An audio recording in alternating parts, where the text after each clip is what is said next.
सर्वांना जय भीम। माननीय कांशीरामजी यांच्या जन्मदिनानिमित्त, जयंती पर्वानिमित्त सर्वांना, सर्व बहुजन समाजाला आणि सर्व त्यांच्या चाहत्यांना हार्दिक शुभेच्छा। कांशीरामजी यांच्याबद्दल विचार करताना की ज्यांना कुठलाही वारसा नाही, चळवळीचं देणं घेणं नाही, किंवा त्यांनी असं कधी ठरवलंही नसेल की मला या आंबेडकरी आंदोलनामध्ये, आंबेडकरी चळवळीमध्ये अतिशय एक महत्त्वाची भूमिका मला पार पाडावी लागेल, बजावावी लागेल, असं कुठलंही ध्यानीमध्ये नसताना पंजाबच्या रोपड जिल्ह्यातला एक ग्रॅज्युएट झालेला, विज्ञानामध्ये देश झालेला एक तरुण, आणि तो एका डिफेन्समध्ये एक सायंटिस्ट म्हणून नोकरीला लागतो आणि पुण्याला येतो। पुण्याला आल्यानंतर नोकरी करीत असताना त्या विभागामध्ये, म्हणजे त्या डिफेन्समध्ये दरवर्षी डॉक्टर बाबासाहेब आंबेडकर यांच्या जन्मदिनाची सुट्टी ती सुरू असते, आणि त्या दिवशी त्या परिसरामध्ये जेवढे काही आपले जे आंबेडकरी अनुयायी होते, कर्मचारी वगैरे सगळे अधिकाऱ्यापासून तर सर्वांपर्यंत एक मोठा जयंती उत्सव किंवा जयंतीचा कार्यक्रम त्या ठिकाणी त्या डिफेन्स परिसरामध्ये, डिफेन्सच्या कार्यालयाच्या आवारामध्ये तो साजरा होत होता। परंतु नेमकं काय झालं की एक ते मॅनेजर नवीन आले आणि त्यांनी बाबासाहेबांच्या जयंतीची सुट्टी रद्द केली आणि त्याऐवजी कुठली तरी गणेश चतुर्थीची सुट्टी त्यांनी जाहीर केली। आणि मग सगळे आंबेडकर हे काय झालं, हे काय झालं, एक फार मोठा तिथे एक हे माजला। आणि मग ते सगळे एकत्र आले आणि ते मग एक आंदोलनाच्या पवित्र्यामध्ये त्यांनी निषेध करू लागले, घोषणा देऊ लागले मॅनेजरच्या कार्यालयाजवळ येऊन। आणि मग ते एक प्रकारचं मोठं हे झालं, त्या विरुद्ध मोठा सगळ्या लोकांमध्ये, जे कर्मचाऱ्यांमध्ये एक मोठा असंतोष निर्माण झाला। आणि मग परंतु प्रशासनाचं ते आहे, त्यांनी ते आपले सगळे सिक्युरिटी किंवा हे पाहून ते आंदोलन थांबवलं आणि म्हटलं की ठीक आहे, म्हणजे मग ते आंदोलन सुरू झालं। त्याच्यामध्ये हा जो तरुण होता पंजाबचा, कांशीरामजी नावाचा, यांना वाटलं की बा हे काय बाबासाहेबांच्या, हे तर बरोबर आहे, हे बाबासाहेबांच्या जन्मदिवसाची सुट्टी जेव्हा ती चालू होती आणि ती एकदम बंद करणं आणि त्याऐवजी गणेश चतुर्थीची सुट्टी देणं, आम्हाला गणेश चतुर्थीची सुट्टी देण्याबद्दल काही आक्षेप नाही आहे, त्यांनी द्यावी, परंतु बाबासाहेबांच्या जन्मदिवसाची सुट्टी जी आहे की जे भारतीय म्हणजे संविधानाचे शिल्पकार आहेत, ज्यांनी या देशासाठी एक फार मोठी मोलाची भूमिका बजावली, अशा एका महापुरुषांची आहे की ज्यांचं मोठं योगदान आहे, त्यांची एक प्रकारची जन्मदिवसाची सुट्टी अशी रद्द करणं हे संयुक्तिक नाही। आणि म्हणून त्यांनाही वाटलं की आपणही या आंदोलनामध्ये सहभागी झालं पाहिजे। आणि मग ते आंदोलन चाललं। मग आंदोलन चालत असताना त्या मॅनेजरनी एक हे केली की जेवढे काही कर्मचारी आहेत त्यांनी प्रत्येकाला म्हटलं की ठीक आहे, एक एक त्याला त्यांनी बोलवलं कॅबिनमध्ये आपल्या की तुम्हाला सुट्टी पाहिजे की नोकरी पाहिजे। आता त्यांनी म्हटलं की हा काय प्रकार आहे, प्रश्न नाही मिळत, माझ्या प्रश्नाचं उत्तर द्या, तुम्हाला सुट्टी पाहिजे की नोकरी पाहिजे। तर बहुतेक सगळ्या जे काही कर्मचारी होते त्यांच्या मनामध्ये थोडीशी हे पसरली की आपण जर याच्यामध्ये जर हे असलो तर, आणि आपण नोकरी म्हणजे हे महत्वाची आहे, आपलं कसं होईल प्रपंचाचं वगैरे सगळं। तर बहुतेक सगळ्या लोकांनी जे आहे त्यांनी म्हटलं की नाही, आम्हाला नोकरी पाहिजे, सुट्टीचं मग आम्ही विचार करू। तर जेवढे काही ते कर्मचारी त्या आंदोलनामध्ये होते, बऱ्याचशा कर्मचारी जवळपास 99% असं म्हणा, त्यांनी म्हटलं की नाही सुट्टीचं काय आहे ते आम्ही नंतर पाहू, काय आहे, पण आम्हाला नोकरी ही फार आवश्यक आहे। आणि मग अशामध्ये एक दिनाभाना नावाचा जो कर्मचारी आहे, एक खलासपूरमध्ये काम करणारा, तो जेव्हा त्या मॅनेजरच्या जवळ गेला आणि त्याला विचारलं तर ते म्हणाले की तुला काय पाहिजे, तर तो म्हणाला की मला सुट्टी तर पाहिजेच पाहिजे, पण नोकरी पाहिजे, नोकरी तर पाहिजे, सुट्टी पाहिजे, दोन्ही पाहिजे। तर त्याला असं एक प्रकारचं उद्धट प्रकारचं असं उत्तर, म्हणजे एक प्रकारचं त्याला वाटलं त्या मॅनेजरला, आणि त्यांनी त्यांच्यावर कारवाई केली, त्याला निलंबित केलं। आणि मग हा अन्याय झाला की पुन्हा हे निलंबित केलं आणि कांशीरामजीलाही ते आवडलं नाही, आणि म्हणून ते आंदोलन सुरू झालं पुण्यामध्ये। आणि आंदोलन सुरू झालं आणि मग सारखं ते म्हणाले की दिनाभाना, अब मैं तुझे न्याय मिला के मतलब मैं चेंज नहीं करूंगा, तुझे न्याय मिला के दूंगा। तर मग ते कांशीरामजी त्यांच्या सगळ्या केससाठी इकडे जा तिकडे जा, ज्या मोठ्या सगळ्या ह्याच्यामध्ये, तर त्यांनी पूर्ण आपल्या नोकरीवर पाणी सोडलं, असं समजा की काही झालं तरी आता आपण दिनाभानाला न्याय दिला पाहिजे आणि दिनाभानाला न्याय दिलाच पाहिजे। आणि आपण ह्या ज्या प्रशासनाचे जे शासन असं अशा प्रकारचं आहे की ज्या शासनानं बाबासाहेबांच्या भारतीय संविधानाच्या शिल्पकाराला एक प्रकारचा अपमानास्पदाची एक प्रकारची ही दिली, तर त्याचा आपण काहीतरी त्यांच्या मनावरती गोष्टी फार बिंबली। आणि मग ते पूर्ण त्या दिनाभानाला न्याय मिळवून देईपर्यंत कोर्ट चर्चा करत राहिले आणि शेवटी त्यांनी दिनाभानाला न्याय मिळवून दिला आणि ते दिनाभाना त्यांचं निलंबन रद्द झालं आणि ते नोकरीला लागलं. आणि या सगळ्या घडामोडीमध्ये जेव्हा हे सगळे प्रकार झाले आणि मग त्यांना असं वाटलं की आपण जे आहे या आंदोलनामध्ये सहभागी झालं पाहिजे. मग ते पुणे आणि परिसरामध्ये तेव्हा जे काही रिपब्लिकन पक्षाच्या वतीनं किंवा सामाजिक याच्या वतीनं जे काही कार्यक्रम असायचे, तर या कांशीरामजींनी त्यांना न्याय मिळवून दिल्यामुळं एक चांगलं व्यक्तिमत्व त्यांचं पुढे आलं होतं, एक कार्यकर्ता, एक झुंजारू एक व्यक्तिमत्व म्हणून. त्याच्यामुळं पुणे आणि परिसरामध्ये जे काही कर्मचारी जेव्हा प्रत्येक याच्यामध्ये त्यांना तिकडे ते सहभागी होऊ लागले, रिपब्लिकन पक्षाच्या कार्यक्रमामध्ये सहभागी होऊ लागले. आमदार जे थोडे बाजीराव कांबळे पुण्याचे इलेक्टेड आमदार विधानसभेचे आणि ते महाराष्ट्र प्रदेश रिपब्लिकन पक्षाचे अध्यक्ष सुद्धा होते.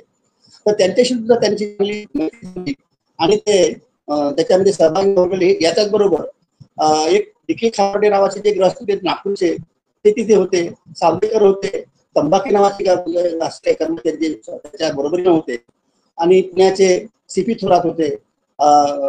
असे अनेक जे आहेत कर्मचारी त्यांच्या अवतीभोवती गोळा झाले आणि एक प्रकारचा आपण हे असं आंदोलन चालवलं पाहिजे, आपली संघटना पाहिजे, आपल्यावर कुठल्याही प्रकारचा अन्याय वगैरे झाला तर त्याला आपल्याला वाचा फोडण्यासाठी, त्याला न्याय मिळवून देण्यासाठी की आपण असे एकत्र असलो पाहिजे, अशा प्रकारचा विचार पुढे आला आणि मग बामसेफ नावाचं संघटन पुढे आलं. आणि तेव्हा त्यांनी काय म्हटलं की आपलं हे जे संघटन आहे हे बाबासाहेबांनी आपल्याला जो काही या सगळ्या आरक्षणाच्या माध्यमातून, शिक्षणाच्या सवलतीच्या माध्यमातून, अनेक माध्यमातून आपल्याला त्यांनी सगळं हे मिळवून दिलं. त्याच्यामुळे आपण काय कर्तव्य आहे, आपण त्या समाजाच्या नावावर नोकरी लागलो. आपण जर त्या समाजाचे नसतो तर आपल्याला नोकरी लागली नसते, कारण आरक्षण आहे आणि आरक्षण हे समाजाला कोणत्या समाजाचं आहे त्या समाजाच्या नावावर मिळतं आणि म्हणून समाजाचा आपल्याला काही ऋण आहे. म्हणून समाजाच्या भल्यासाठी, जसं बाबासाहेबांनी म्हटलं होतं की ज्या समाजामध्ये आपला जन्म झाला त्या समाजाच्या भल्यासाठी जे करून तन्मनधन आणि कर्मे प्रदान करतात ते धन्य होत. आणि म्हणून ज्या काही शिक्षण सवड्या लोकांनी किंवा समाजातल्या जे काही सुशिक्षित आहेत त्या सगळ्यांनी आपल्या समाजाच्या भल्याचा विचार केला पाहिजे आणि समाजाच्या उत्थानासाठी, समाजाला समृद्ध करण्यासाठी त्यांनी तन्मनधन घातलं पाहिजे. आणि असा सगळा विचार जो बाबासाहेबांचा होता तो बाबासाहेबांचा विचार त्यांनी आपला स्वीकारून आपण काहीतरी या समाजाचा देऊ लागतो आणि समाजाचं आपलं काहीतरी कर्ज आहे ते आपण या माध्यमानं आपण समाजाच्या कुठल्याही कार्यामध्ये सहभागी व्हायचं, त्यांना ज्या गोष्टीची गरज असेल त्याला आपण ते मिळून द्यायचं. अशा प्रकारचा एक विचार घेऊन कर्मचाऱ्यांनी सुद्धा, कारण आपण जे काही कर्मचारी आहेत तो कमावता वर्ग आहे आणि कमावता वर्ग हाच असतो की जसं बाबासाहेब म्हणाले होते की ज्या समाजामध्ये 10 वकील, 10 डॉक्टर, 10 प्राध्यापक, 10 इंजिनियर्स वगैरे ज्या समाजामध्ये असतात, म्हणजे शिकलेले लोक ज्या समाजामध्ये असतात त्या समाजाकडे कोणीही डोळा उघडा म्हणजे त्यांच्यावर कोणीही अन्याय, अत्याचार किंवा त्यांना कुठेही त्यांना कुठल्याही प्रकारचा इजा करण्याचा असे धाडस करणार नाही असे बाबासाहेब म्हणाले. आणि म्हणून बाबासाहेबांनी या समाजाला ते कसे शिकतील, ते कसे पुढे येतील आणि म्हणून त्यांनी आपल्या जीवनामध्ये त्या समाजाच्या उत्थानासाठी संघर्ष केला. वल्लेश परिस्थितीपासून तर सगळ्या म्हणजे स्वतंत्र मतदारसंघ, स्वतंत्र वसाहती वगैरे हे याची सगळ्यांना कल्पना आहे.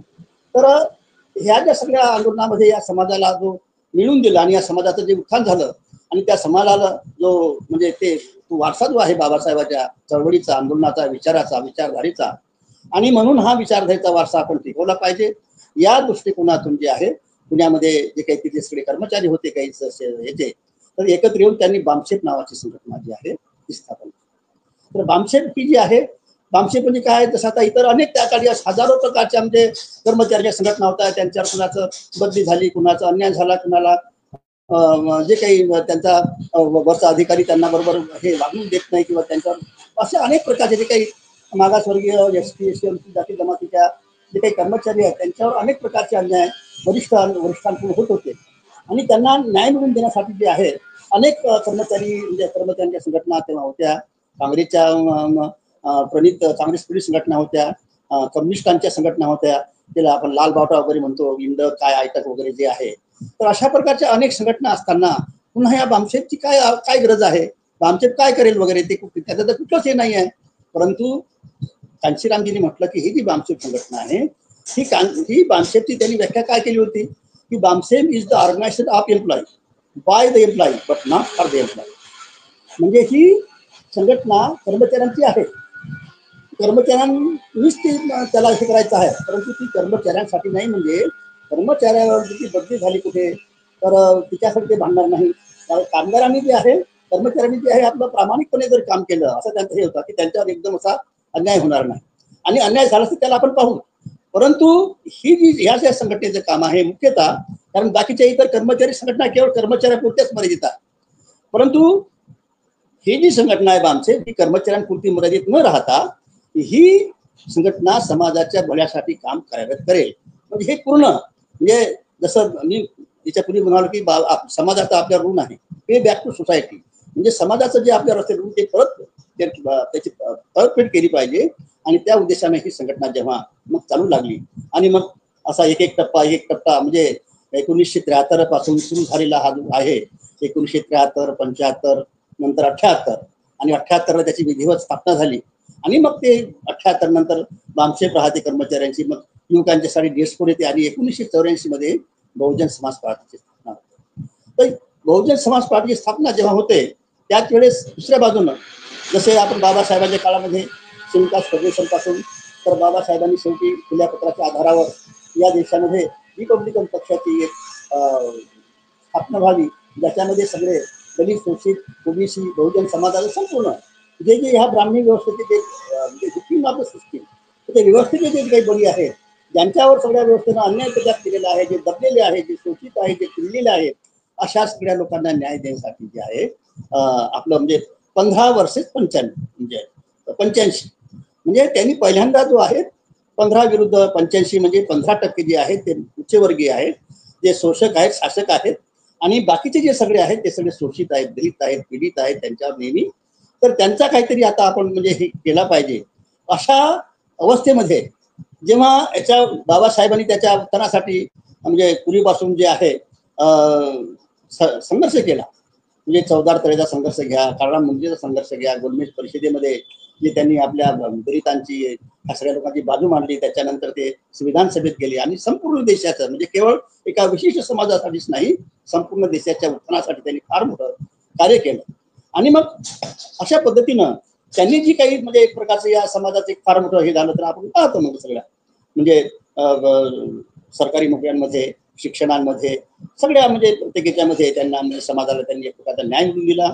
आणि मग ते आंदोलन चालणं त्यासाठी मग त्यांनी बाबासाहेबांनी म्हटलं होतं की म्हणजे त्यांना केवळ तुम्ही नोकरदार वर्गच नाही राहिले पाहिजे असंच नाही, तर त्यांना असं वाटत होतं की जोपर्यंत तुम्ही शासनकर्ती जमात बनत नाही किंवा जोपर्यंत तुम्ही सरकारी शासन प्रशासनामध्ये ज्या काही महत्वाच्या जागा आहेत त्या तुम्ही हस्तगत करत नाही, त्याच्यावर तुम्ही विराजमान होत नाही, तोपर्यंत तुम्ही तुमच्या समाजाला किंवा तुमच्या कुठल्याही प्रश्नाला तुम्ही न्याय मिळवून देऊ शकत.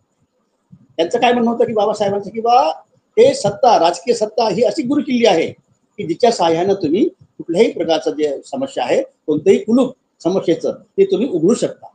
म्हणजे ही अशी राजकीय किल्ली आहे, अशी ती गुरु किल्ली आहे सगळ्या समस्यांची.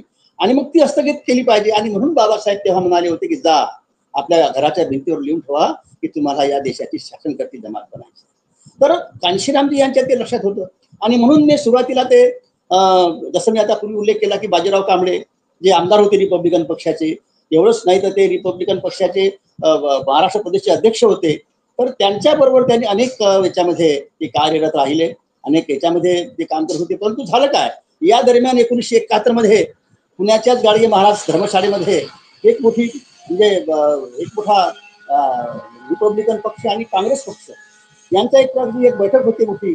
ती बैठक कशासाठी होते की जेव्हा त्याच्यापूर्वी एक संदर्भ सांगतो मी की 1964 मध्ये जेव्हा रिपब्लिकन पक्ष भूमिहीनांचा जेलभरो आंदोलन करतो आणि त्या जेलभरो आंदोलनामध्ये संपूर्ण देशामधून जवळपास 4.25 लाख लोक जेलमध्ये जातात की जेवढे लोक कुठल्याही आंदोलनामध्ये जगात गेलेले नाही. एक फार मोठं आणि एक अशा त्या आंदोलनामुळे सरकारला एक फार मोठं हादरून गेलं होतं. आणि त्या सगळ्या आंदोलनामध्ये तेव्हा लाल बहादूर शास्त्री प्रधानमंत्री होते. तेव्हा त्या लाल बहादूर शास्त्रीने सरळ स्वतः येऊन म्हटलं की तुम्हाला काय पाहिजे सांगा, आम्ही तुमचं सगळं मागण्या मान्य करायला तयार आहोत. आणि त्या आंदोलनाचं जे आहे त्या आंदोलनाचे फायदे आजही आपण घेत आहोत. कारण ते जर आंदोलन झालं नसतं, ते जर आंदोलन आपण रिपब्लिकन पक्षानं तरी केलं नसतं तर कुठल्याही प्रकारच्या ज्या ज्या काही योजना ज्या ज्या काही सगळ्या हे आहेत ते त्या आंदोलनाचे फायदे आहेत, त्या आंदोलनाचे सगळे हे परिणाम आहेत. आणि म्हणून मग त्यांना हे वाटलं की बा जे काही काँग्रेस पक्ष आणि हा रिपब्लिकन पक्षाने हा जो मोठा संघर्ष केला तेव्हा आंदोलनं झाली, अनेक आंदोलनं झाले. आणि ह्या आंदोलनामुळे काय झालं होतं की रिपब्लिकन पक्षाची शक्ती हळूहळू फार मोठी वाढत होती. त्या पक्षामध्ये केवळ अनुसूचित जमातीचेच नाही किंवा आंबेडकरी अनुयायीच नाही, तर अनेक प्रकारचे जे आहेत ते लोक या आंदोलनामध्ये या पक्षामध्ये सहभागी व्हायला सुरू झाले होतं. आणि म्हणून याला कुठेतरी आळा बसला पाहिजे. म्हणजे तेव्हा काँग्रेस पक्षाचे जे काही उच्च पदस्थ नेते होते की बाबा हे जर असं राहिलं तर एक दिवस असा येईल की आपल्या हातून सत्ता म्हणजे निघून जाईल, हे सत्तेवर येतील आणि एका अशा खालच्या लोकांचं आपल्याला वर्चस्व सहन करावं लागेल. हे प्रस्थापित आपण जे आहोत, आपलं जे सत्ता आपण इतक्या दिवसाची आपण आपल्याकडे आहे ती सत्तेपासून आपल्याला मुकावं लागेल. तर अशा प्रकारचं काहीतरी षडयंत्र मग काय करायचं. मग त्यांनी एक प्रकारचं षडयंत्र, एक असा डावपेच रचला की आपण या लोकांना म्हणून किंवा तुम्ही कशाला तुमच्या सगळ्या म्हणजे काही मागण्या असतील त्या आम्ही मान्य करतो, आपण मिळून जे आहे तुम्ही एकत्रच नाही तर आम्हाला सुद्धा तुमचा उद्धार करायचा आहे, आम्हाला सुद्धा तुमच्या सगळ्या जे काही मागासवर्गीय जाती जमाती वगैरे आहे त्यांचाही आम्हाला सुद्धा उद्धार करायचा आहे, त्यांनाही चांगला त्यांचा विकास झाला पाहिजे अशी आमची सुद्धा इच्छा आहे. आणि म्हणून आपण काय करायचं की एक प्रकारची युती करायची, जी आपण म्हणतो की बा पहिल्यांदा 1971 मध्ये पुण्याच्या गाडगे महाराज धर्मशाळामध्ये काँग्रेस आणि रिपब्लिक पक्षाची युती झाली. आता तेव्हा त्या तिथे कांशीरामजी हजर होते. त्यांना असं वाटलं की बाबा बाबासाहेब तर नेहमी म्हणायचे की काँग्रेस हे जळतं घर आहे आणि जळतं घर असं आहे की आता आपण त्याच्यामध्ये जे आहे बाबासाहेब काँग्रेसच्या मंत्रिमंडळामध्ये होते हे खरं आहे. बाबासाहेब संविधान सभेमध्ये सुद्धा काँग्रेस महात्मा गांधी किंवा तत्कालीन जे काही नेते होते त्यांच्या याच्यामुळं किंवा त्यांच्या आग्रहामुळे म्हणा की किंवा बाबासाहेबाशिवाय त्यांच्यासमोर कुठला पर्याय नव्हता असं म्हणा की तेव्हा ते संविधान सभेमध्ये गेले, संविधान त्यांच्या त्या ड्राफ्टिंग कमिटीचे अध्यक्ष झाले, त्यांनी संविधान पूर्ण म्हणजे तयार केलं स्वतः. आणि अशी हे सगळं असताना परंतु जेव्हा हिंदू कोड बिल म्हणा किंवा ओबीसीचे जे काही आरक्षणाचा जो प्रश्न होता ते त्यांनी सरकारने मान्य केला नाही, त्याच्यामुळे बाबासाहेबांनी ते राजीनामा देऊन बाहेर आले आणि मग ते त्यांचा संघर्ष सुरू झाला. परंतु अशा या अवस्थेमध्ये जेव्हा बाबासाहेबांनंतर मग ते रिपब्लिकन पक्षाची स्थापना झाली आणि रिपब्लिकन पक्षाने जे आंदोलन पुढे आणलं आणि ती एक विचारधारा होती. बाबासाहेबांचा विचारधारा आणि विचारधारेतून एक आंदोलन जे उभं झालं होतं ते आंदोलन आणि एकीकडे काँग्रेस पक्षाची विचारधारा आहे. म्हणजे हे दोन पक्षाची, कारण काँग्रेस पक्षाची विचारधारा काय आहे की नेहमी आपण सत्तेत राहायचं आणि एका अशा विशिष्ट सगळ्या समूहावर राज्य करायचं. त्यांना कधीही म्हणजे त्यांना असे कधीही वाटत नव्हतं की बा हा सगळा सर्व हा जो समाज आहे, हा जो बहुजन समाज आहे हा सुद्धा सत्तेत सहभागी झाला पाहिजे, असं कुठल्याही प्रकारचा विचार काँग्रेसच्या मनामध्ये नव्हता. हे सत्य आहे. आणि म्हणून त्यांनी प्रत्यक्ष बाबासाहेबांना सुद्धा सुरुवातीला आपण पाहतो की त्यांनी संविधान सभेमध्ये येण्यापासून त्यांनी किती त्यांना म्हणजे हे केलं होतं, त्यांचा पराभव केला आणि म्हणून त्यांना बंगालमध्ये जाऊन संविधान सभेत यावं लागलं होतं. तर हे सगळं असताना म्हणजे काँग्रेस पक्ष हा दलितांच्या किंवा खालच्या सगळ्या म्हणजे अनुसूचित जाती किंवा बहुजन समाजाच्या हिताचा ते विचार जो आहे तो हा विचार काँग्रेसच्या विचारधारेमध्ये नव्हता. आणि म्हणून म्हणजे हे असे दोन वेगळ्या विचारधारेचे जे आहेत, रिपब्लिकन पक्ष हा सर्वसामान्य लोकांचा, सर्वसामान्य पीडितांचा त्यांना उत्थान करण्याची त्यांचे हे असलेला त्यांचं उद्दिष्ट असलेला असा पक्ष आणि दुसऱ्या बाजूने प्रस्थापितांचा पक्ष, यांची कशी युती होऊ शकते, हे दोन विचारधारा एकत्र कशी येऊ शकतात असा प्रश्न कांशीरामजींना पडला. पण ठीक आहे, जरी एकत्र आले परंतु मग काय त्याचा फॉर्म्युला काय होता की त्या 1971 मध्ये जेव्हा रिपब्लिकन पक्ष आणि काँग्रेसची युती झाली तेव्हा त्या लोकसभा निवडणुका जेव्हा होत्या तेव्हा 521 की 20 असं काहीतरी तेव्हा होत्या. तर 520 जे आहे काँग्रेस आणि 1 रिपब्लिकन पक्ष. म्हणजे जेव्हा की रिपब्लिकन पक्षाचे 1952 मध्ये, 1957 मध्ये, 1967 मध्ये रिपब्लिकन पक्षाचे 14 खासदार, जवळपास संपूर्ण देशामध्ये 100 आमदार, अनेक ठिकाणी म्हणजे हरियाणा असेल, उत्तर प्रदेश असेल, बिहार असेल या ठिकाणी सत्तेत सहभागी असताना सुद्धा जर जेव्हा ते रिपब्लिकन पक्ष आणि काँग्रेसची याची युती होते तेव्हा त्यांना किती जागा मिळायला पाहिजे, तेव्हा त्यांना किती त्यांच्या वाट्याला यायला पाहिजे होतं, तर निश्चितच त्याच्यापेक्षा जास्त यायला पाहिजे होते. नाही जास्त किमान जे काही रिपब्लिकन पक्षाचे जे काही तेव्हा 14-15 खासदार होते तर तेवढ्या जागा त्यांना द्यायला पाहिजे किंवा तुम्ही तुमच्या पक्षाचे लोक एवढे लोकसभेमध्ये होते तर तेवढ्या जागा तुम्हाला आम्ही देतो आणि आपण मिळून जाऊ. परंतु तसं न होता केवळ एका जागेवर ही जी युती आहे, ही जी काँग्रेस आणि रिपब्लिकन पक्षाची केवळ एका जागेसाठी युती होते, तर हे त्यांना पटलं नाही. त्यांना वाटलं की आता हा जो पक्ष आहे किंवा हा जो विचार आहे हे काही सर्वसामान्य लोकांना, बहुजन समाजाला न्याय देऊ इच्छित नाही किंवा न्याय देऊ शकत नाही. कारण त्यांचा जो आहे बाबासाहेबांच्या विचारधारेतून त्यांचा हे उडाला आहे.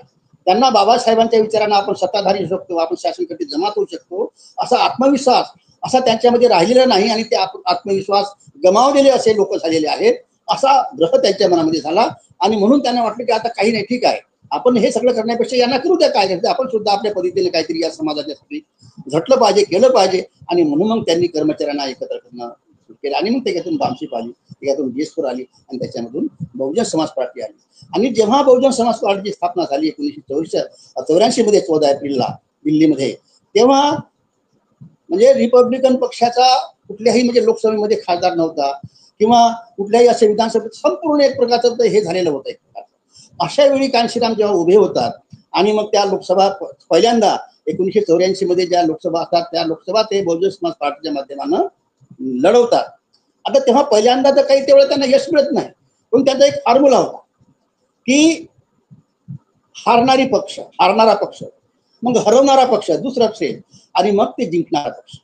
म्हणजे हारने वाली पार्टी, हराने वाली पार्टी और जितने वाली पार्टी. म्हणजे कसं की 84ला तर ते हरले, परंतु ते जरी हरले तरी सुद्धा त्यांनी अनेक जे आहे काँग्रेसमध्ये जे काही उत्तर प्रदेश किंवा अशा ठिकाणी जे काही अनेक असे लोक होते, ते काँग्रेसचे लोक, काँग्रेसचे आमदार, काँग्रेसचे प्रतिनिधी ज्या संख्येनं त्या बऱ्याच ठिकाणी ते पराभूत झाले. म्हणजे केवळ यांनी घेतलेल्या काही म्हणजे मतदानामुळं त्यांना थोड्या प्रमाणामध्ये म्हणजे हे तर हरलेच, परंतु त्यांनी अनेक काही काँग्रेसच्या लोकांना काही ठिकाणी हरवलं, म्हणजे दुसऱ्या ठिकाणी निवडून आले, दुसरे लोक निवडून आले.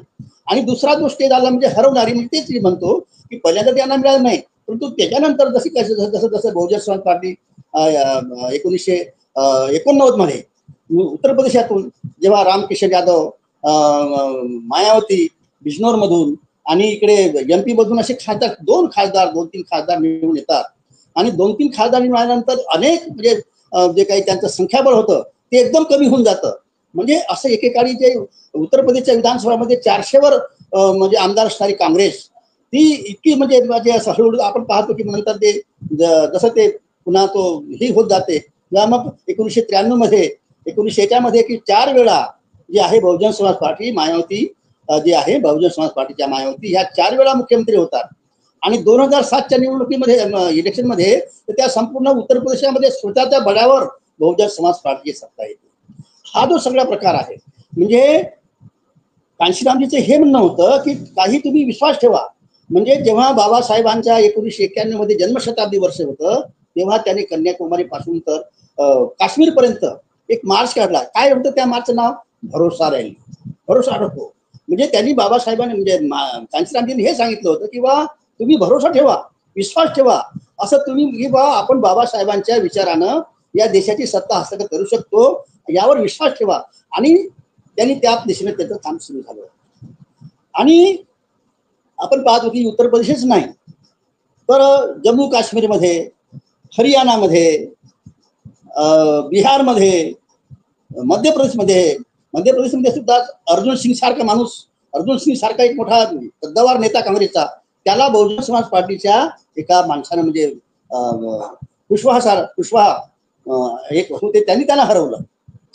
म्हणजे अशा मोठ्या लोकांना म्हणजे त्यांना शह देण्याचं काम सुद्धा या त्या काळी म्हणजे बहुजन समाज पार्टीच्या कडून झालं. तर हा जो विश्वास आहे, हा विश्वास कांशीरामजींनी त्या समाजामध्ये, त्या लोकांमध्ये म्हणजे रुजवला की बाबासाहेब जसे म्हणायचे की बा आपण शासनकर्ती जमात झालो पाहिजे आणि शासनकर्ती जमात आपण होऊ शकतो, आणि तेही कुणाच्या इतरांचे सहकार्य न घेता स्वतःच्या बळावर जर आपण आपल्या पद्धतीनं जर संघर्ष केला तर आपण हे कांशीरामजींना दाखवून द्यायचं होतं. आणि त्यांनी उत्तर प्रदेशामध्ये ते दाखवून दिले. 4 वेळा म्हणजे बहुजन समाज पार्टीच्या मायावती या मुख्यमंत्री झाल्या आणि उत्तर प्रदेशाचा संपूर्ण कायपालट त्यांनी तो केला.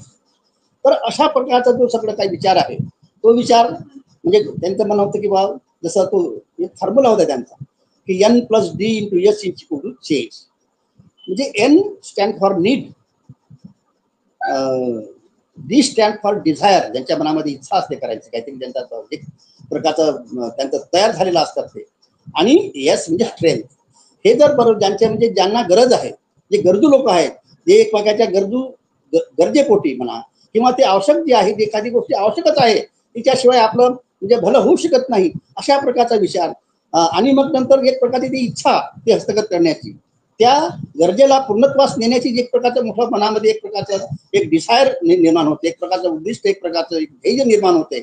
आणि त्या ध्येयाला जर यशस्वी करायचं असेल तर तुम्हाला स्ट्रेंथची गरज आहे, म्हणजे संघटनेची गरज आहे, लोकसमूहाची गरज आहे, म्हणजे मॅन पॉवरची गरज आहे. आणि याच्यातून जर हे जर एकत्र आलं तर तो चेंज मध्ये एक प्रकारचा बदलू शकतो. अशा प्रकारचा फॉर्म्युला तो कांशीरामजींनी हे तयार केला होता आणि एक प्रकारचं मेकॅनिझम त्यांनी तयार केलं होतं बहुजन समाज. म्हणजे ते म्हणायचे की बाबा सगळ्यात जे आहे व्हिक्टिम ऑफ द सिस्टीम कोण आहे, सोशल सिस्टीम काय आहे, तर सगळ्यात वर कोण आहेत, हे 15% जे आहे ते आहे. त्याच्यानंतर मध्ये कोण आहेत की हे जे 52% ओबीसी आहेत. आणि सगळ्यात खाली कोण आहे तर तो आहे दलित. ते पेन एक प्रकारचा हाती घेऊन सांगायचे की बा हा जो सगळ्यात खालचा वर्ग आहे हा सगळ्यात दबलेला आहे, हा सगळ्यात त्याच्यावर सगळ्यात जास्त अन्याय होतो. आणि म्हणून जर क्रांती कोण करत असेल तर ज्याला जास्त त्रास होतो, तो जास्त पिळलेला आहे, तो जास्त दबलेला आहे, ज्याच्यावर जास्त अन्याय त्याच्यावर होतात, तो जास्त गांधीलेला आहे, असाच वर्ग हा क्रांतीसाठी तयार होऊ शकतो. आणि म्हणून ते म्हणायचे की मला हा जो अशी उभी जी व्यवस्था आहे ती मला अशी समानतेमध्ये आणायची आहे. बाबासाहेब तसे म्हणायचे की बा हे जे सगळं काही आहे वर्ण व्यवस्था कसा मनोरा आहे, वर्त हे आहे त्याला स्त्री नाही वगैरे, तर अशा प्रकारे ते बाबासाहेब म्हणायचे. तर ते बाबासाहेब म्हणायचे की बा हा जो सगळा मनोरा आहे वर्ण व्यवस्थेचा तो आम्हाला उद्ध्वस्त करायचा आहे आणि एक प्रकारचं समानता निर्माण करायची आहे, समता निर्माण करायची आहे. म्हणून त्यांनी समता, स्वातंत्र्य, न्याय आणि बंधुभाव हे आपल्या संविधानाचं एक मोठं हे केलं. आपण पाहतो ना की कशा प्रकारे त्यांनी त्या संपूर्ण जे आहे की ते संविधान इतक्या प्रकारचं त्यांनी तिथे हे केलं की त्याचा तोड नाही जगामध्ये, त्या संविधानाला जगामध्ये तोड नाही आहे. आणि अशा प्रकारचं जे हे असताना तर आपण त्या बळावर त्या संविधानाने दिलेल्या सगळ्या समानतेच्या आधारावर, न्यायाच्या आधारावर, स्वातंत्र्याच्या आधारावर आपल्यामध्ये एक प्रकारचा स्वाभिमान आपण जागवू शकतो आणि आपण सुद्धा आपली सत्ता निर्माण करू शकतो. तर अशा प्रकारचं कांशीरामजींनी जे आहे एक ते तो विचार त्या संपूर्ण दलितांच्या संपूर्ण अनुयायांच्या मनामध्ये पेरला. आणि ते एकीकडे सरकारच्या सोबत जे प्रस्तावित सोबत लढायचे. आणि तेव्हा एक असं सांगायचे की बा जेव्हा बामशेपचं अधिवेशन झालं पहिलं म्हणजे चंदीगडला आणि फार मोठ्या भव्य प्रमाणावरती झालं, त्याला बिहारचे मुख्यमंत्री तेव्हाचे कर्पूरी ठाकूर हे त्याचे उद्घाटक होते. आणि एक फार मोठ्या प्रकारचं त्या यांनी हे किंवा हे काही कर्मचारी हे एवढं मोठं अधिवेशन कसं उभं करू शकतात. तर दिल्लीमध्ये तेव्हा काही पत्रकार कांशीरामजींना म्हणजे भेटायला आले. ते म्हणाले की बाबा तुम्ही चंदीगडला एवढं फार मोठं म्हणजे अधिवेशन उभं केलं, आता पण एवढं अधिवेशन या समाजाचं आम्ही पाहिलं नाही, तर तुम्हाला एवढा कशा पद्धतीने केलं, तुम्हाला एवढा पैसा म्हणजे कसा तुम्ही गोळा केला. म्हणजे ते म्हणाले की बाबा तुम्हाला काय वाटते की बाबा आम्हाला असं वाटतं की कमीत कमी त्या अधिवेशनावर 8-9 लाख 10 लाखापर्यंत खर्च झालेला असेल. तर कांशीरामजी म्हणाले की नाही चुकीचं आहे तुमची, नाही 10 लाख नाही, त्या अधिवेशनाला आम्ही 50 लाख खर्च केले. त्यांनाही काचीर वाटलं की आम्ही म्हणतो 10 लाख आणि हे 50 लाख म्हणतात. मग त्यांनी त्याचा हिशोब सांगितला की त्या कर्मचारी आले त्याचे एवढं हे सगळे झालं, त्यांनी कोण नाही सांगितलं. मग त्यांनी म्हणलं की बा एवढा पैसा तुम्ही उभा कसा केला. तर त्यावेळेस कांशीरामजींना जे काही छोटे मोठे कर्मचारी होते हेच फक्त देणगी द्यायचे. जे काही आपले क्लास 3 म्हणा, क्लास 4 म्हणा, असे IPS IAS किंवा असे प्रथम श्रेणीचे अधिकारी नव्हते किंवा ते त्यांना कुठल्याही प्रकारचं सहकार्य करत नव्हते. परंतु कांशीरामजींनी त्यांना उत्तर दिले की अरे पण आमचे म्हणजे एवढे IAS IPS सगळ्या मोठे याचे जे काही उच्च श्रेणीमध्ये आमचे अधिकारी आहेत ते सगळे आम्हाला मदत करतात आणि त्यांच्यामुळे आम्ही हे सगळं काही करू शकतो. तेव्हा मग काय झालं की बा ह्या सगळ्या सरकारला वाटलं की हे सगळे IAS IPS हे सगळे उच्च पदस्थ अधिकारी यांना म्हणजे सहकार्य करतात, कांशीरामजीला सहकार्य करतात, म्हणून त्यांच्यावर अन्याय सुरू झाले, त्यांच्या बद्दल किती होऊ लागल्या, त्यांना सगळ्या प्रकारचं म्हणजे दुय्यम दर्जाच्या म्हणजे पोस्ट म्हणजे देण्यात येऊ लागल्या. आणि त्यांना वाटलं की बा आम्ही यांना कधी कांशीरामजींना किंवा बामशेठला आम्ही कधी मदत करत नाही, तरी आमच्यावर हा अन्याय का होतो. मग त्यांच्या मनामध्ये असं आलं की बा नाही देत तरी अन्याय होतो, मग आपण दिलंच पाहिजे. तर म्हणजे हा प्रकारचा डावपेच जो होता कांशीरामजीचा किंवा कशा पद्धतीने हे लोक त्यांना आपण जोडू शकतो. तर अशा प्रकारचं जे आहे तेव्हापासून मग कांशीरामजींना जे आहे IAS दर्जाचे IPS दर्जाचे हे उच्च पदाचे मोठे मोठे कमिशनर, मोठे मोठे सेक्रेटरी, मोठ्या मोठ्या म्हणजे जागेवर असे विराजमान असलेले सगळ्यांनी एक प्रकारचं मग त्यांना ते देणग्या देणं सुरू झालं. आणि त्या बळावर कांशीरामजीने हा सगळा आपला सगळा बहुजन समाज पार्टीचा बोलणारा जो आहे तो उभा केला आणि सत्ता असतो. तर हा जो सगळा कांशीरामजीचा जो डावपेचाचा भाग आहे हा एका वेगळ्याच प्रकारचा आहे. म्हणजे ते कधीही हे असं असताना ते कधीही असं कधी आश्वासन देत नव्हते. जसं आता जे लाडली बहीण जे आहे किंवा त्यांना आम्ही 1,500 रुपये म्हणा किंवा 2,000 रुपये म्हणा देतो किंवा तिकडे दक्षिणेमध्ये ते तेव्हा रामाराव होते किंवा आम्ही 1 रुपया किलोने तांदूळ देतो. तर ह्या अशा प्रकारचं जे काही होतं त्या मताचे कधीही कांचीरामजी नव्हते. काही पत्रकारांनी विचारलं कांचीरामजींना की बा तुम्ही हे जे निवडणुका लढतात तर हे जे बाकीचे पक्ष आहेत ते गरिबांना म्हणजे जे आहे 1 रुपया किलो तांदूळ किंवा त्यांना अशा प्रकारचं घर बांधून देतो किंवा अजून काहीतरी तुम्हाला म्हणजे असं अनुदान देतो वगैरे अशा घोषणा करतात, तर तुम्ही असं काय करत नाही, तुमच्या याच्यामध्ये कुठल्याही अशा प्रकारची घोषणा नाही. तर ते म्हणाले की बा मी जे आहे 1 रुपया किलो तांदूळ अतिशय निकृष्ट दर्जाचा तांदूळ ते का खातील, मी त्यांना इतकं शक्तिशाली बनवू इच्छितो की ते 10 रुपये किलो तांदूळ विकत घेऊ शकतील, एवढी ताकद, एवढा दर्जा, एवढा बळ त्यांच्यामध्ये मला निर्माण करायचं आहे आणि त्याच्यासाठी मी संघर्ष करतो. ते म्हणाले की बा ते कुटुंब नियोजन वगैरे, आणि ते तर म्हणे हे काही नाही म्हणे, कितीही लोकसंख्या वाढू द्या, हे आज ते म्हणतात की म्हणे किंवा नोकऱ्या वगैरे इतके बेकार आहेत, मी जर सत्तेवर आलो तर मला अशी चिंता पडेल की मी लोक कुठून आणू, इतक्या नोकऱ्या मी उभ्या करू शकतो. म्हणजे अशा एक वेगळ्याच प्रकारचं जे त्यांचं जे राजकारण असायचं, म्हणजे त्याची जी डावपेच असायची ते फार वेगळ्या प्रकारचे असायचे. म्हणजे ते एक प्रकारचं फडके वेगळं, म्हणजे ज्या पद्धतीने हे सगळे राजकारणाचे लोकांना आश्वासन देतात, लोकांना ते हे झाले पाहिजे, आपल्याकडे आकर्षित झाले पाहिजे, आपल्याकडे आकर्षित झाले पाहिजे, किंवा ते त्यांनी आपल्याला मतदान केलं पाहिजे असं म्हणून त्यांच्या अशा वेगळ्या वेगळ्या प्रकारच्या ज्या काही घोषणा आहेत, वेगळ्या प्रकारच्या आंदोलनाच्या ज्या काही घोषणा असे विविध पक्ष देतात, तशा प्रकारचं कधीही कांशीरामजींनी आपल्या वतीनं किंवा आपल्या पक्षाच्या जाहीरनाम्यामध्ये किंवा आपल्या निवडणुकीच्या प्रचारामध्ये त्यांनी कधीही अशा घोषणा केल्या नाही. त्यांनी हेच म्हटलं की बा स्वतः तुम्ही बळशाल केले पाहिजे, स्वतःच्या बळावर आपण सगळं काही हस्तगत केलं पाहिजे. आपला जो आहे स्वाभिमान जो आहे, आपण कधीही आपला स्वाभिमान दुसऱ्याच्या ठिकाणी गहाण ठेवू नये. तर आपण जोपर्यंत स्वाभिमानी होणार नाही तोपर्यंत आपण कुठल्याही गोष्टी हस्तगत करू शकणार नाही.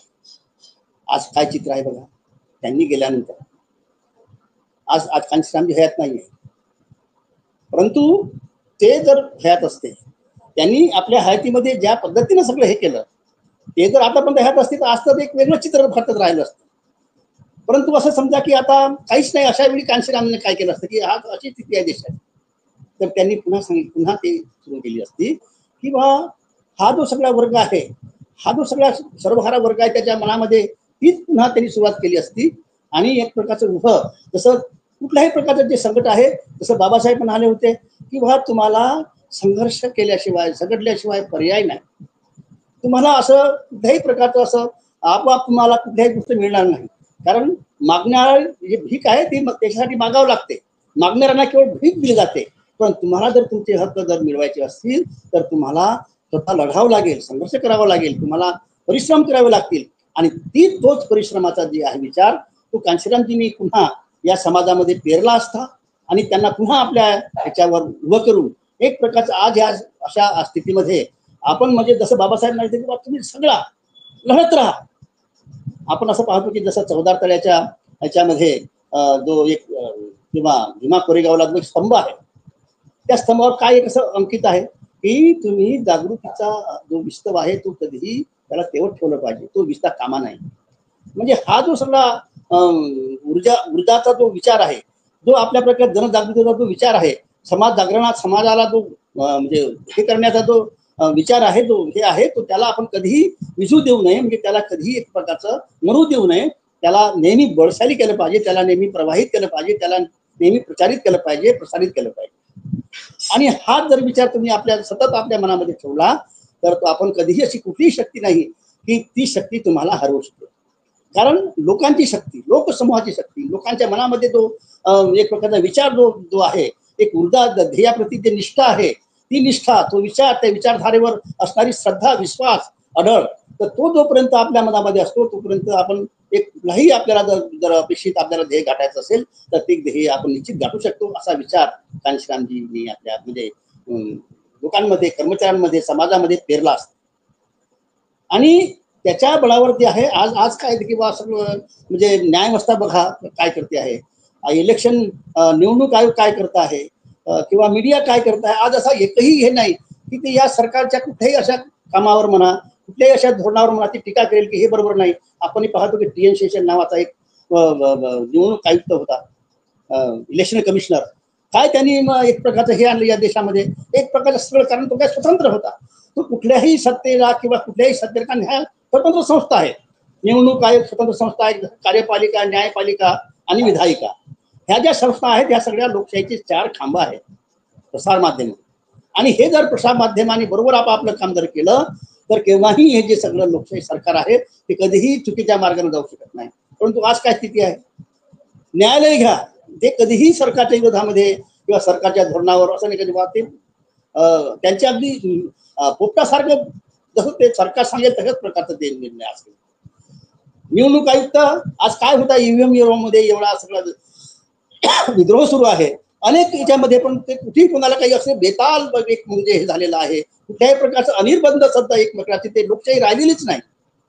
म्हणजे एक प्रकारची डिक्टेटरशिप, एक प्रकारची हुकुमशाही, अशा पद्धतीने मी म्हणतो तेच खरं आणि आम्ही म्हणतो तसंच झालं पाहिजे, अशा प्रकारचा विचार जो आता आहे आज असा दिसतो आहे. आज तुम्ही बौद्धगया महाबोधी जो विहार आहे तिथे त्याचं उदाहरण घ्या, म्हणजे ते हे अगदी स्पष्ट आहे की ते तिथे भगवान बुद्धाला त्या ठिकाणी ज्ञान प्राप्त झाले होते आणि त्या ज्ञान प्राप्तीच्या त्या ठिकाणी सम्राट अशोकाने एक मोठं महाविहार उभं केलं आणि तिथे बुद्धिस्ट ते हे आहे.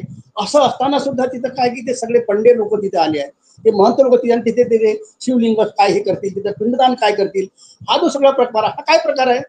हा तुम्ही ती बाबरी मस्जिद ती तिथं रामा मंदिर आहे म्हणून पाडली, बाबरी मस्जिद दुरुस्त केली, अनेक ठिकाणी तुम्ही म्हणतात की बा आता हे असं आहे, औरंगाबादचं नाव जे आहे तुम्ही संभाजीनगर केलं, हे ठीक आहे, काही हरकत नाही आहे, परंतु याकडेही तुम्ही म्हणजे हे ते सगळं तुमचं हस्तगत करत असताना याकडेही तुम्ही लक्ष दिलं पाहिजे की एक महाबोधी विहार जे बुद्धिस्टचं सगळं मोठं प्लेस आहे, सगळ्या जगाची त्याची आस्था आहे, अशा ठिकाणी ते काय सुरू आहे. तर हा काय प्रकार आहे, म्हणजे हा जो प्रकार आहे हा सगळा हिंदू राष्ट्र आम्ही कसं याला आपण हे करू शकतो. हिंदू राष्ट्र म्हणजे काय, हिंदू राष्ट्र म्हणजे तिथं आला जातीवाद, तिथं आली धर्मदत्ता, तिथं आली ह्या सगळ्या गोष्टी तिथं आल्या. म्हणजे हिंदू म्हणजे ह्या सर्वसामान्य हिंदू नाही, हिंदू म्हणजे आता याच्यामध्ये अनेक ठिकाणी आता उत्तर प्रदेशामध्ये ठिकठिकाणी जे अत्याचार होतात दलितावर, ते काय सगळे बुद्धिस्ट नाही आहेत, हिंदू आहेत, ते हिंदू धर्म मानतात, मग त्यांच्यावर का अत्याचार होतो, दलितांवर, चामारावर, मातंगावर किंवा तिकडच्या अशा अनेक ज्या खालच्या पद्धती दलितांवर जो अन्याय होता, मागासवर्गीयावर अन्याय होतात, ते तर हिंदू आहेत ना बरेचसे, मग त्या हिंदूवर हिंदूच का अत्याचार करतो. म्हणजे त्यांना एका म्हणजे हिंदू इफेक्ट नाव धारण करायचं कशासाठी, एक प्रकारचं त्यांना वाचवण्यासाठी, म्हणजे काही आलं संकट तर हिंदूंना पुढं करायचं, हिंदू नाव पुढं करायचं आणि हित मात्र किंवा फायदा मात्र एका विशिष्टच असा मुठभर लोकांचा करायचा की जे प्रस्थापित आहेत, जे अगदी उच्च स्थानावर विराजमान आहेत, जे त्यांना कधीही म्हणजे ते काही जरी झालं तरी त्यांचं वर्चस्व जे आहे ह्या संपूर्ण दलित शोषित पीडित समाजावर राहिलं पाहिजे, अशा प्रकारचा विचार ज्यांच्या मनामध्ये आहे ते त्यांना हिंदुत्व आहे.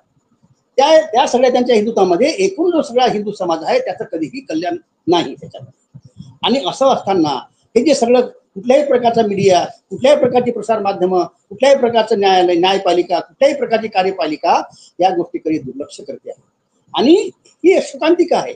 म्हणून आज जर अशा वेळी जर कांशीराम जे असते तर त्यांनी फ्रियानं या सगळ्या गोष्टीला हे केलं असतं आणि जसं त्या काळी त्यांचा कुठलाही वारसा नसताना त्यांनी एकदम शून्यातून असं उभं करून उत्तर प्रदेश सारखा ज्याला आर्यावर्त म्हणतात की ज्या ठिकाणी असं दलितांना असं डोकं वर काढण्याची म्हणजे हे नव्हती आणि ते कुठल्याही प्रकारचं म्हणजे अन्याय त्याच्यावर निमूटपणे सहन करायचे, त्या प्रदेशामध्ये कांशीरामजींनी एक प्रकारचं स्वतःच्या बळावर एक प्रकारची सत्ता निर्माण केली. हा जो विश्वास आहे हे जे सगळं आहे हे कशाच्या बळावर केले त्यांनी, बाबासाहेबांच्या विचारधारेच्या बळावर.